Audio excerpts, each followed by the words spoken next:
Iki ni igisobanuro cy'ikimenyetso cy'ubutwari. Murabona ishusho y'abantu babiri, dore umwe aratanga undi arakira. Utanga arasuka amazi mu buryo ntacyo asigarana, utanga n'uwakira nibarebana mu maso. Bisobanuye ufite ubwitange. Aya mazi ni ubuzima. Amateka iteka dutera gutekereza hahise hacu, ni hamwe haranzwe n'ubwitange bw'abana b'u Rwanda atumye uburutekanye. Aba banyuze muri byinshi ndetse bitanga uko bashoboye ngo u Rwanda ruzagira amahoro n'umutekano hazaza harwo. Nibyo koko byarabaye, babaye intwari z'imbanza, babimanza isi himena.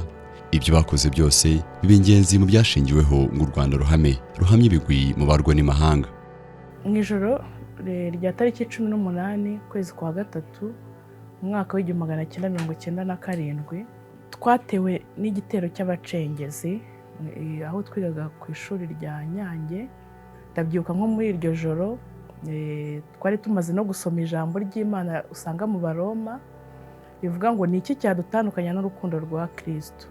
Bese ni ibyago, ni inkota, ni ntambara, ni iki? Iyo hazirikanwa intwari, hashimwa abana b'u Rwanda bitanze bahanga u Rwanda, abarwubatse, abarubohoye ingoyi y'ubukoloni n'iy'ubutegetsi bubi, ndetse n'abahagaritse jenoside yakorewe abatutsi mu mwaka w'1994. Haba hazirikanwa kandi abakoze ibindi bikorwa by'ubutwari nk'abakomeye ku Bunyarwanda n'abarwanyije akarengane akariko kose. Ese ubundi uzi ibyiciro by'intwari z'u Rwanda? Reka mbikubwire, ni bitatu. Ibi birimo imanzi, imena n'ingenzi. Icyiciro cya gatatu ni ingenzi.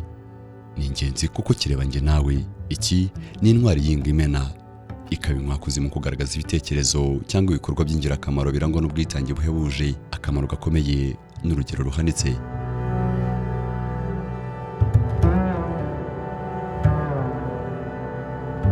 Ibi bivuze ko twe nk'abana b'u Rwanda dukwiye kwimakaza ubutwari mu rugamba rwo kubaka igihugu no kugiteza imbere, kuko nyuma y'urugamba rwo guhagarika jenoside yakorewe abatutsi mu mwaka w'1994 no kubohora igihugu, hatangiye urugamba rwo gusana no kubaka u Rwanda rushya. Uru ni urugamba rugikomeza.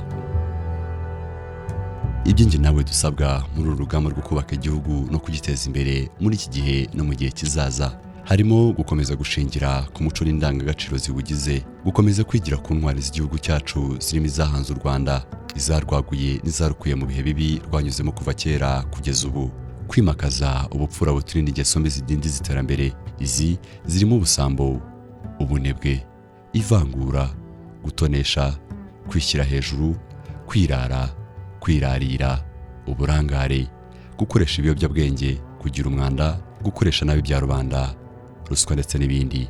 Mu bihe bikomeye byose tuzi mu mateka, abitangiye igihugu, urubyiruko, abanyarwanda nibo batumye igihugu gisohoka muri ibyo bihe, gikomeza kijya imbere, gukunda igihugu. Icya kabiri ni ubumwe, kuko n'ibyo bikorwa byose n'ibyo abanyarwanda bagiye bageraho bishimwa nuko bari bunze ubumwe, nuko bafatanyaga bakagira icyo bagezeho, bakajya inama, bakuzuzanya, ariko bakanatabara. Ubutwari mu banyarwanda, agaciro kacu.